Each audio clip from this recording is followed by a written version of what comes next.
내가 미쳤다고요? 아뇨.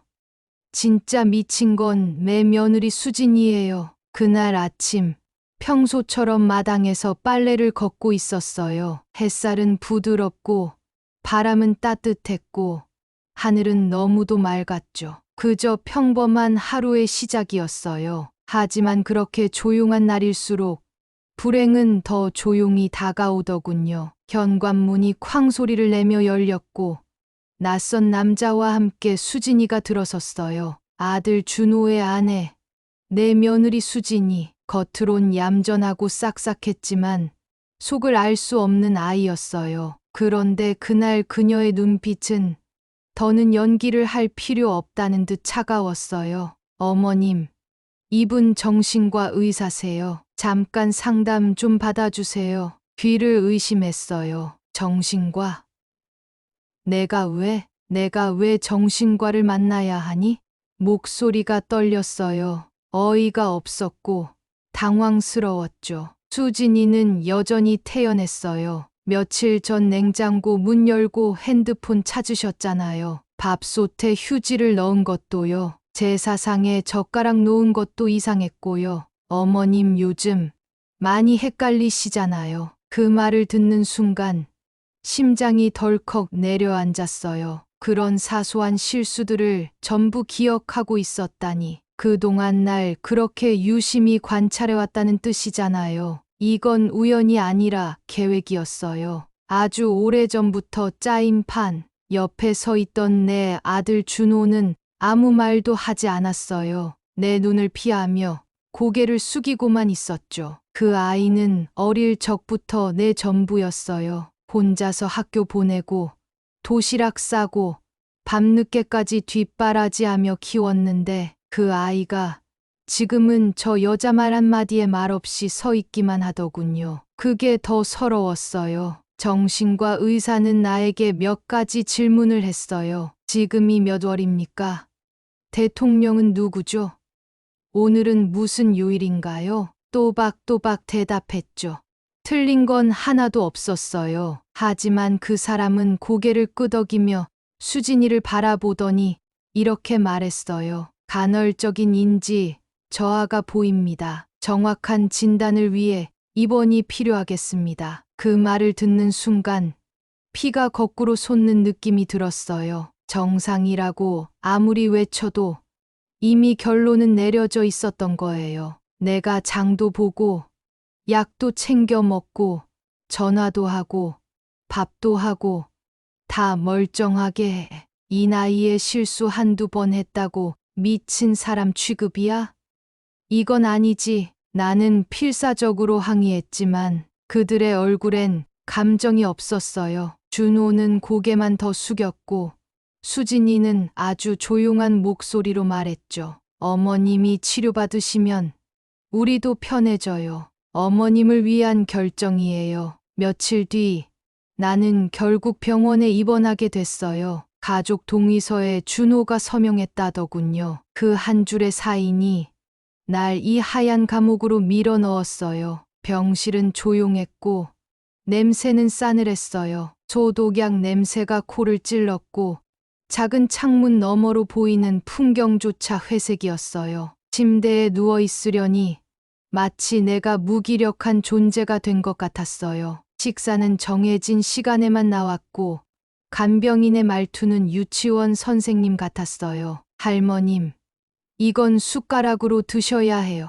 그 말 한마디에 내 자존심이 바닥까지 무너졌어요. 그래도 눈물은 삼켰어요. 이대로 무너지면 안 된다는 걸 나는 알고 있었거든요. 밤이 되면 잠이 오질 않았어요. 천장을 보며 생각했어요. 내가 어떻게 여기까지 왔나. 그리고 남편이 떠오르더군요. 순자야, 돈 앞에서는 자식도 남이다. 내가 없으면 내가 지켜야 해. 그 사람들 내가 가진 거 다 알면 변할 거다. 그 말이 귓가에 계속 맴돌았어요. 그래요. 수진이와 준호, 내 재산을 노리고 있었던 거예요. 내 이름으로 된 땅, 아파트, 적금, 그 모든 걸 가져가려면 내가 제정신이 아니어야 하니까. 하지만 나도 가만히 있진 않아요. 남편이 생전에 따로 남긴 유언장이 있어요. 그 사본 내가 직접 챙겨 숨겨뒀죠. 그게 있다는 걸 그 누구도 몰라요. 이 싸움 이제 시작이에요. 내가 어떻게 살아왔는데 이 정도에서 무너지겠어요? 병원에 갇힌 지 사흘째 되는 날, 내 무릎 위로 하얀 봉투 하나가 툭 떨어졌어요. 간병인이 무표정하게 말했죠. 며느님이 주고 가셨어요. 봉투를 열자 두 장의 문서가 눈에 들어왔어요. 하나는 경도 치매 진단서, 다른 하나는 내 인감이 찍힌 위임장이었죠. 그 밑엔 수진이 손글씨로 쓴 메모 한 장이 곱게 접혀 있었어요. 어머님, 병원에만 집중하시고 다른 건 저희가 알아서 할게요. 걱정 마시고 편히 계세요. 며느리 수진 드림. 그 글씨를 보는 순간 손끝이 떨렸어요. 내가 언제 저 위임장에 도장을 찍었는지도 기억이 안 났죠. 어쩌면 수진이는 오래전부터 이 순간을 준비하고 있었는지도 몰라요. 예전 일이 떠올랐어요. 수진이가 처음 이 집에 들어왔을 때만 해도 참 싹싹했죠. 장 보러 갈 때마다 따라붙고 말도 공손히 하고 제사상도 정성껏 차리더군요. 그 모습에 마음이 놓여 내 통장 비밀번호까지 알려준 적이 있었어요. 그때만 해도 며느리를 딸처럼 생각했거든요. 지금 생각하면 참 어리석었죠. 며칠 전에도 수진이는 내 사인을 받으러 왔어요. 어머님, 세무신고에 필요한 서류예요. 그냥 여기 사인만 하시면 돼요. 나는 대충 넘기고 도장을 찍었죠. 그게 결국 이렇게 쓰일 줄은 상상도 못했어요. 그날 밤, 간병인이 내게 책 한 권을 건넸어요. 며느님이 보내셨어요. 심심하실까봐. 책 표지엔 이렇게 적혀 있었어요. 치매 환자를 위한 인지치료 가이드북. 웃음도 눈물도 안 나왔어요. 이젠 책으로 나를 납득시키려는 건가요? 나는 조용히 협탁 서랍에 책을 밀어 넣었어요. 그 순간 다짐했죠. 좋아. 수진이, 내가 그렇게까지 나를 바보로 만들려 한다면 나도 끝까지 간다. 다음 날 오후 수진이가 병실에 왔어요. 화장은 단정했고 손엔 과일 바구니가 들려 있었죠. 아들 준호는 없었어요. 역시나 중요한 순간엔 뒤에 숨는 아이였죠. 어머님, 병원 생활 불편하진 않으세요? 그녀의 목소리는 여전히 부드러웠어요. 하지만 그 속내는 뻔히 들여다 보였죠. 내가 보기엔 내가 불편해 보여? 내 말에 수진이는 애써 미소를 지었어요. 어머님이 편안하셔야 우리도 마음이 놓이죠. 말은 번듯했지만 그 말에 나는 더 큰 분노가 치밀었어요. 그래, 내가 진심으로 걱정했으면 날 여기에 가두진 않았겠지. 그녀가 떠나고 병실엔 다시 정적이 흘렀어요. 창밖으론 노을이 물들어가고 있었죠.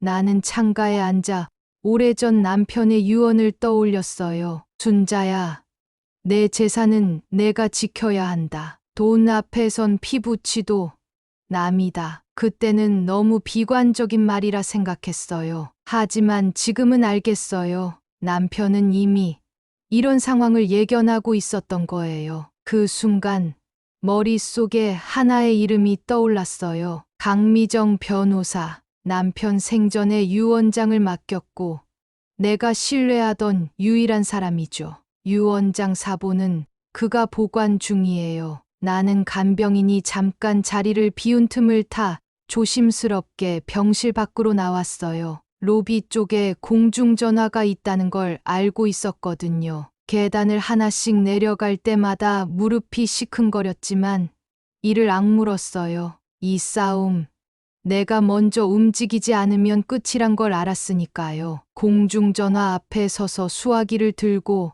떨리는 손으로 번호를 눌렀어요. 여보세요? 익숙한 목소리가 들리는 순간 눈물이 왈칵 쏟아질 뻔했어요. 강 변호사님, 저예요. 순자예요. 지금 병원에 갇혔어요. 짧은 정적 후 그의 목소리가 단호하게 이어졌어요. 순자 어르신, 병원이라니요.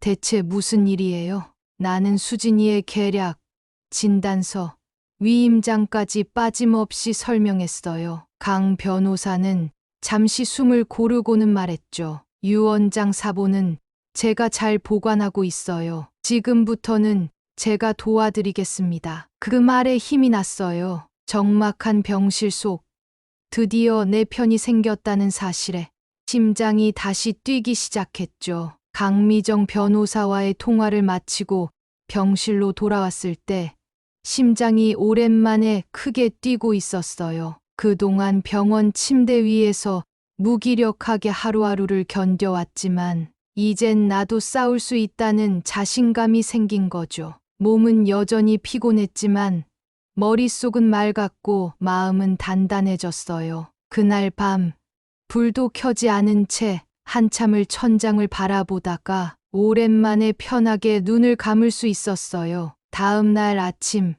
병실은 낯선 정적에 휩싸여 있었어요. 간병인의 표정은 어딘가 경직되어 있었고 간호사들도 어색한 눈빛을 주고받고 있었죠. 그 분위기만으로도 병원 측에 무언가 전달되었다는 걸 직감할 수 있었어요. 점심 무렵 병실 문이 조용히 열렸고 며느리 수진이가 들어왔어요. 수진이는 늘 그렇듯 깔끔하게 화장하고 손엔 과일 바구니를 들고 있었어요. 그 모습만 보면 누가 봐도 효부였지만 나는 그 미소 뒤에 숨겨진 속내를 이제는 똑똑히 알고 있었죠. 어머님, 병원 생활은 좀 어떠세요? 식사는 잘 드시고요. 말은 늘 정중했지만 그녀의 말투에는 예전과 달리 조심스러움이 묻어 있었어요. 그 아이도 눈치챈 거예요. 내가 뭔가 알아차렸고 준비 중이라는 걸. 나는 과일 바구니엔 손도 대지 않고 천천히 입을 열었어요. 수진아, 내가 널 며느리로 들인 게 내 인생 최대 실수였다는 생각이 들더라. 그 한마디에 수진이의 표정이 굳었어요. 입꼬리는 여전히 올라가 있었지만 눈동자는 불안하게 흔들리고 있었죠. 그리고 수진이는 아무 말 없이 병실을 나갔어요. 문이 닫히는 소리가 유난히 크고 무겁게 들렸어요. 그날 오후 강 변호사가 병원으로 찾아왔어요. 검은 정장에 손엔 두꺼운 서류철을 들고 있었고 표정은 단호하면서도 내 편이라는 신뢰가 느껴졌죠. 순자 어르신, 말씀하신 자료 모두 확인했습니다. 진단서는 의학적 소견 차이로 반박 여지가 충분하고 위임장 역시 강제성이 없다는 점에서 효력이 약합니다. 그리고 유 원장 사본, 효력 인정됩니다. 그는 차근차근 설명하며 병원 측의 법률 대응도 준비하고 있다고 말했어요. 나는 그의 말에 고개를 천천히 끄덕였고 마음속 깊은 곳에서부터 용기가 올라왔어요. 이제는 당하고만 있을 수 없다는 생각뿐이었죠. 며칠 뒤 병원 측으로부터 퇴원 가능 통보가 왔어요. 생각보다 순순한 결정이었죠. 아마도 강 변호사의 개입이 병원 측에 부담으로 작용한 모양이에요. 퇴원하는 날 아침, 나는 침대 위에 앉아 담요를 개며 지난 몇 주간의 기억들을 떠올렸어요. 그토록 믿었던 내 아들 준호, 겉으로만 다정했던 며느리 수진, 그리고 이 병원이라는 하얀 감옥, 이 모든 게 꿈이었으면 좋겠다는 생각이 잠시 스쳤지만 나는 곧 손등을 꾹 눌러 정신을 붙들었어요. 집에 도착했을 때 현관문을 여는 손이 떨렸어요. 낯익은 거실이 낯설게 느껴졌고 아무도 없는 집 안은 유난히 조용했어요. 소파에 앉아 멍하니 창밖을 보던 그때 현관 초인종이 울렸어요. 누구일까 생각할 것도 없이 알겠더군요. 문을 열자 수진이가 서 있었어요. 화장은 흐트러져 있었고 눈 밑엔 다크서클이 짙었어요. 어머님, 퇴원하셨다는 말 듣고 이렇게라도. 나는 말없이 그녀에게 봉투 하나를 건넸어요. 그 안엔 강 변호사가 준비한 서류들, 퇴원 확인서, 진단 반박 의견서, 그리고 유언장 사본 요약본까지 들어 있었죠. 수진이는 봉투를 받는 손이 떨렸고 얼굴은 점점 창백해졌어요. 나는 말했어요. 이제부터는 내가 나한테 해온 걸 그대로 돌려줄 차례야. 법원 앞에 섰을 때 심장이 요동쳤어요. 내가 이 나이에 증인석에 앉아야 할 줄은 상상도 못했거든요. 하지만 오늘만큼은 떨리지 않았어요. 무엇보다도 내 인생을 되찾기 위한 마지막 싸움이었으니까요. 서울가정법원 민사 7단독 재판부 양측 변호인단이 착석하고 재판장이 입장했어요. 법정 안은 숨조차 크게 쉬기 어려운 긴장감으로 가득했죠. 나는 조용히 증인석에 앉았고 내 옆엔 강미정 변호사가 단단한 눈빛으로 함께하고 있었어요. 피고 측은 고령의 원고를 정신병원에 입원시킨 뒤 위임장을 통해 재산 일부를 처분하였습니다. 원고 측은 유언장 사본과 진단서, 반박 의견을 통해 이 결정이 강압에 의한 것이었음을 주장합니다. 재판장의 말이 끝나자 수진이 측 변호사가 일어났어요. 의뢰인은 순전히 어머님의 건강을 걱정했을 뿐입니다. 치매 증상이 있었기에 입원은 정당한 보호 조치였습니다. 나는 그 말을 들으며 속으로 웃고 있었어요. 이제 와서 걱정이라고? 그녀는 내 건강이 아니라 내 통장 잔액이 걱정이었던 사람이에요. 강 변호사는 침착하게 반박했어요. 의학적 판단은 다양할 수 있습니다. 하지만 강제 입원 당시의 의료 기록, 간병인의 진술, 입원 이후의 행동 등을 보면 원고는 판단력에 전혀 문제가 없었습니다. 게다가 이 위임장은 고의적인 심리적 압박 아래에서 작성됐고 정상적인 의사결정이라 보기 어렵습니다. 증언은 길지 않았지만 힘이 있었어요. 무엇보다도 내가 버틴 시간과 그 안에서 모은 증거들이 조용히 법정 안을 뒤흔들고 있었죠. 마지막으로 내가 일어섰어요. 떨리는 다리지만 목소리는 또렷했어요. 내가 정신이 나갔다는 이유로 날 병원에 가뒀습니다. 며느리는 집에 있는 내 통장을 뒤지고 재산을 정리했습니다. 그동안 아무 말도 안 했던 건 믿었기 때문이에요. 가족이니까, 자식이니까 설마 그럴 리 없다고 믿었어요. 그 말에 수진이의 눈동자가 흔들렸어요. 그녀는 애써 고개를 숙였지만